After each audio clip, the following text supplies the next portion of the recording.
At 4:53 a.m., Karen Reed called Jen McCabe and then Kerry Roberts looking for John. The three would ultimately meet at John's home at One Meadows at 5:46 a.m. After seeing he hadn't returned, they would take Kerry's vehicle to go out looking for him.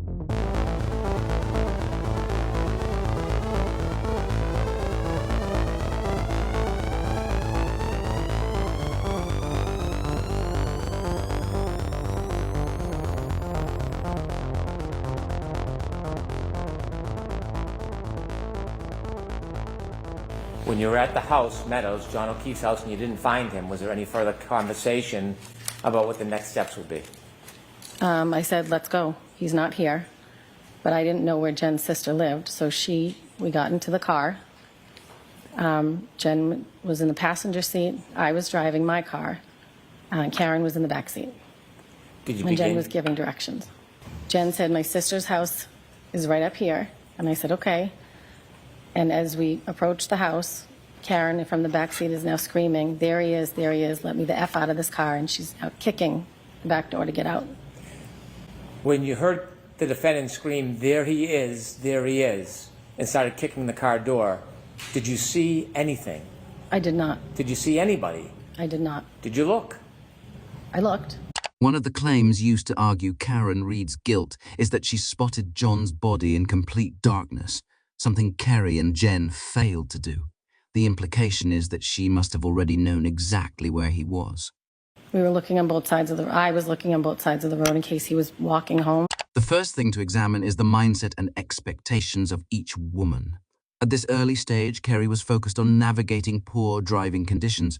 She had no reason to suspect anything was seriously wrong. She was expecting to find John walking along the road, not lying lifeless in the snow. Could he have gone there if he was walking home? I don't know. But most of her attention was on driving. I told her to shut up several times because I was trying to drive. I couldn't concentrate. I told her to sit back and buckle up. Because she needed to focus on driving because the conditions were that bad. Bad driving. I didn't want to get into an accident and her not have a seatbelt on. As you began that drive to Fairview, was there anything that you were doing on the way? Yes, I was just kind of looking out the window intently to see if I saw anything. What were you looking for?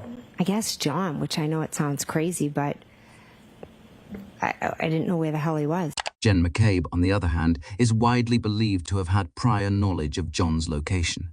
She wasn't about to be the one who found the body. Even if she tripped over it, she'd have looked the other way.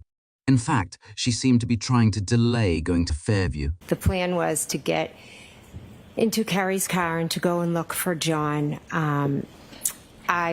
Wanted to go thinking, let's go to Tom Beatty's, but Miss Reed was pretty adamant that we go to Fairview first. Who made the decision to go to Fairview?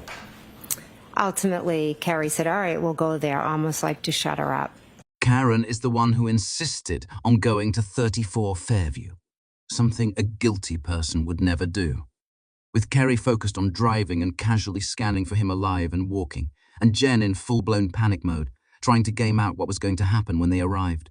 Karen was the only one actually looking for John, possibly injured. And as we approached the house, Karen from the back seat is now screaming, there he is, let me the F out of this car. And she's out kicking the back door to get out.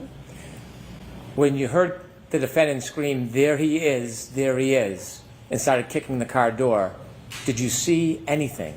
I did not. Did you see anybody? I did not. We've already established that Kerry was expecting to see John walking, upright and moving. So when Karen suddenly says, there he is, Kerry doesn't see him. Not because he wasn't visible, but because she wasn't looking for a motionless body lying in the snow. Her brain wasn't even calibrated for that possibility. Were you looking? I was looking. She said, there he is, so I'm looking around. Kerry even shows us how she was looking, and it's straight out to the side, not down on the flat ground. To see where he is. And you could see nothing? I did not. Carrie, she screamed, stop, so Carrie stopped pretty quickly. There he is. She could have kicked the door, like, let me out of here. And when she was kicking the door, what were you doing? I was just like, what the heck, what is going on? Jen claims to have no idea what was happening. A proposition that just became far less likely after testimony from forensic scientists who had determined there was no accident. shifting the blame directly onto the people inside the home. Her friends and family. And then I unlocked the car.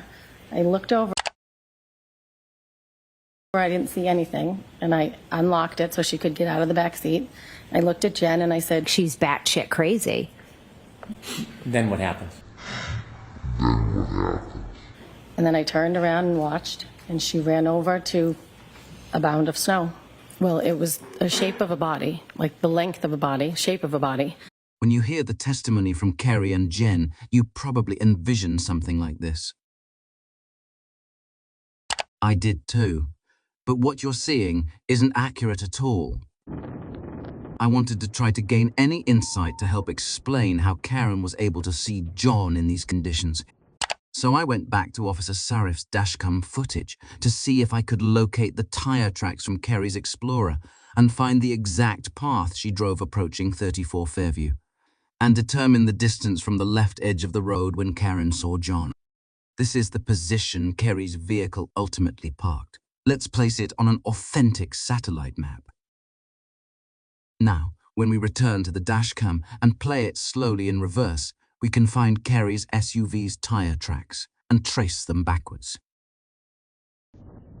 When we do that, it becomes clear that Kerry drove hugging the left edge of the road for a great distance as she approached the home. Kerry's Explorer arrived only moments ago, yet the right side of the road is undisturbed snow, and the tracks run along the left edge. We see traces of her passenger side wheels as we continue.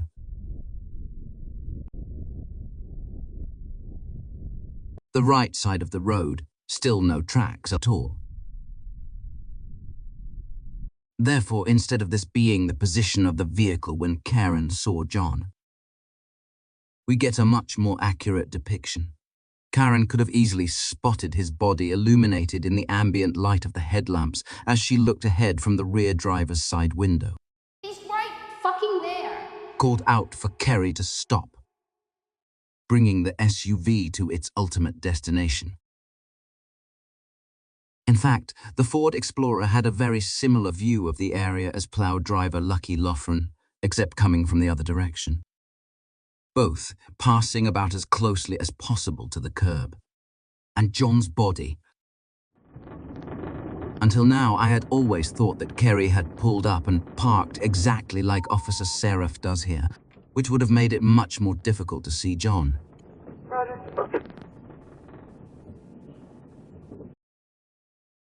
However, by examining the video closely, we can see the right side of the road is clean, at least all the way back to where the fence begins.